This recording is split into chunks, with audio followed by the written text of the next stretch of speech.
నమస్తే KSK TV news కి స్వాగతం. నేను రియా. ముందుగా వార్తల్లోని వివరాలను గుత్తి పట్టణంలో రెడ్ల సంక్షేమ సంఘం తరఫున మనం క్యాలెండర్లని ఆవిష్కరిస్తున్నాము. దీని యొక్క ముఖ్య ఉద్దేశం ఏమంటే, మనం గుత్తి పట్టణంలో చాన్నాళ్ళుగా అడుగుతూ ఉన్నాము, వేమన విగ్రహాన్ని ఏర్పాటు చేయాలి, లేదంటే మన సైరా నరసింహారెడ్డి విగ్రహాన్ని కూడా ఏర్పాటు చేయాలని చెప్పి మనం అడుగుతున్నాం. వేమన ఈ సందర్భంగా మనం గుర్తు చేసుకోవాల్సిన అవసరం ఎంతైనా ఉంది. ప్రపంచవ్యాప్తంగా ఉన్న తెలుగు వాళ్ళందరూ గుర్తుపెట్టుకోవాల్సిన వేమన పద్యాలని అందరికీ ప్రపంచానికి చాటి చెప్పాలనే ఉద్దేశంతో గుత్తి పట్టణంలో ఏదో ఒక మూలలో లేదంటే ఏదో ఒక సెంటర్లో మనము విగ్రహాన్ని ఆవిష్కరించి ఆ విగ్రహంలోనే వేమన పద్యాలని మనం ఇవ్వాలని చెప్పి ఛానల్గా కోరుతా ఉన్నాము. ఆ ఉద్దేశంతోనే మనం ఈ సంవత్సరం ఖచ్చితంగా వేమన విగ్రహాన్ని మనం గుత్తిలో ఆవిష్కరించబోతున్నాము. వీటన్నిటితో పాటు అన్ని రంగాల్లో దాదాపు రెడ్లు సంక్షేమము లేదంటే అభివృద్ధి కోసము, సమాజం యొక్క అభివృద్ధి కోసం కృషి చేస్తామని చెప్పి ఈ సందర్భంగా చెప్తూ వేమన సంక్షేమ రెడ్డి సంక్షేమ సంఘం ఆధ్వర్యంలో ఈ కార్యక్రమం జరుగుతుందని చెప్తా ఉన్నాం.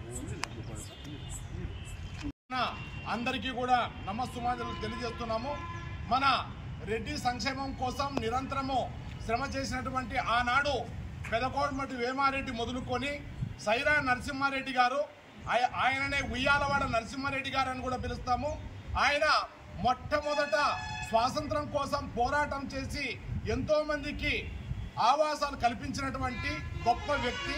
అలాంటి వ్యక్తులు ఈ రాయలసీమ గడ్డపైన జన్మించి అసూలు బాసినటువంటి వారు అనేకమైనటువంటి సాహిత్యమైనటువంటి పద్య రచనల చేత, తన సాహిత్యము చేత ప్రపంచానికి వెలుగునిచ్చినటువంటి వేమన గారు ఆయన సాధించినటువంటి అనేక విషయాల గురించి మనం చెప్పుకుంటూ పోతే చాలా ఉన్నాయి. వాటన్నింటినీ గుర్తుపెట్టుకొని ఈరోజు రెడ్డి సంఘ క్యాలెండర్ని విడుదల చేస్తున్నాం గుత్తి పట్టణ నడిబొడ్డున. ఈ కార్యక్రమంలో అందరికీ కూడా నమస్సుమాంజలు తెలియజేస్తున్నాము.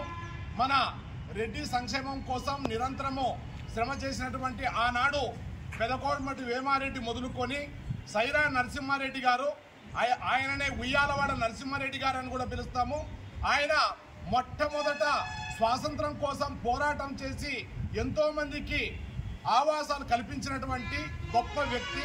అలాంటి వ్యక్తులు ఈ రాయలసీమ గడ్డపైన జన్మించి అసూలు బాసినటువంటి వారు అనేకమైనటువంటి సాహిత్యమైనటువంటి పద్య రచనల చేత, తన సాహిత్యము చేత ప్రపంచానికి వెలుగునిచ్చినటువంటి వేమన గారు ఆయన సాధించినటువంటి అనేక విషయాల గురించి మనం చెప్పుకుంటూ పోతే చాలా ఉన్నాయి. వాటన్నింటినీ గుర్తుపెట్టుకొని ఈరోజు రెడ్డి సంఘ క్యాలెండర్ని విడుదల చేస్తున్నాం గుత్తి పట్టణ నడిబొడ్డున. ఈ కార్యక్రమంలో